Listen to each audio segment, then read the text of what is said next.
Champions जिस दिन के लिए प्रिपेयर कर रहे थे एपीएससी सीसी मेंस के लिए, वो आ गया है।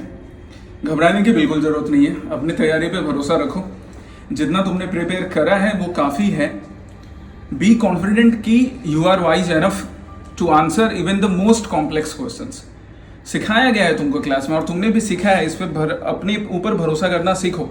जो भी क्वेश्चन मिले क्वेश्चन पेपर देखना है, उनके कीवर्ड्स को ढूंढना है। हर क्वेश्चन में एक हिंट रहता है, कीवर्ड्स रहते हैं जिससे आंसर कर सकते हो। बस उस कीवर्ड को पकड़ो और आंसर लिखना स्टार्ट करो। राइट, आंसर लिखने के तरीके भी हमने आपको क्लास में बताया है कि किस तरह से आप फ्लो चार्ट ऐड कर सकते हो, फिगर्स ऐड कर सकते हो, कैसे अपना पॉइंट्स लिखना है। Right, so be confident that you are capable to address even the most complex questions in the examination. All the best. चलते। देखो डियर स्टूडेंट्स, मेंस की प्रिपरेशन आपकी 100% हो गई है हम लोग के अकॉर्डिंग।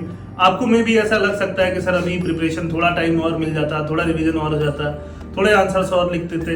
ये हमेशा लगेगा, चाहे आप पहला मेंस देते रहे हो, चाहे चौथा मेंस देते रहो, चाहे पांचवा मेंस देते रहो। उससे टेंशन लेने की जरूरत नहीं है। आपने जो पढ़ा है उसको इम्प्लीमेंट करके आ जाना है ना। अपना नर्वसनेस बिल्कुल नहीं दिखाना है, कॉन्फिडेंस रखना है।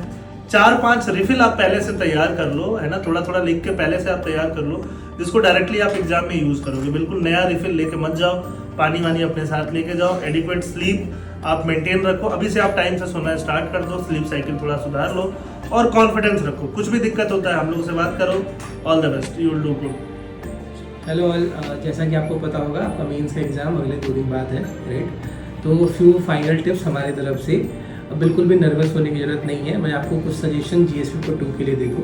पॉलिटी के जो भी आप आंसर देखना, उसमें जो कीवर्ड्स हैं उसको एड्रेस करने की कोशिश करना कि जो भी आपको क्लास में पढ़ाया गया है, चाहे वो सुप्रीम कोर्ट के जजमेंट हो, चाहे वो रिलेवेंट आर्टिकल्स हो, चाहे वो कमिटीज़ के रिकमेंडेशंस हो, जो मटेरियल में प्रोवाइडेड है आप उसको अपने आंसर्स में इनकॉर्पोरेट करने की कोशिश करना, right. Maybe there will be some question जिसके बारे में आपने सुना नहीं होगा या जिसके बारे में आपको थोड़ा सा आइडिया होगा, तो उसको भी अटेम्प्ट करने की कोशिश करना। उसके अराउंड उसके आसपास की जो चीज़ें हैं उसको भी एटलीस्ट आंसर्स में इंक्लूड करने की कोशिश करना। एम ये रखना कि आपका स्पेस मैनेजमेंट बहुत अच्छा हो, पेपर में जो स्पेस है, और आपका कंटेंट टू द पॉइंट होना चाहिए most of the question. Thank you all the very best. So students, the final day is here, which you have been waiting for all this time. যোনটো দিনৰ কাৰণে আপোনালোকে ইমানখিনি প্ৰিপাৰেশ্যন কৰিছে, the day is here. Just one tip from my side, whenever you see a very complex question, try কৰিব আপোনালোকে সেই questionটো break কৰিবলৈ in parts and try to address each part in specific assigned pages. তেতিয়া you will score good in that examination.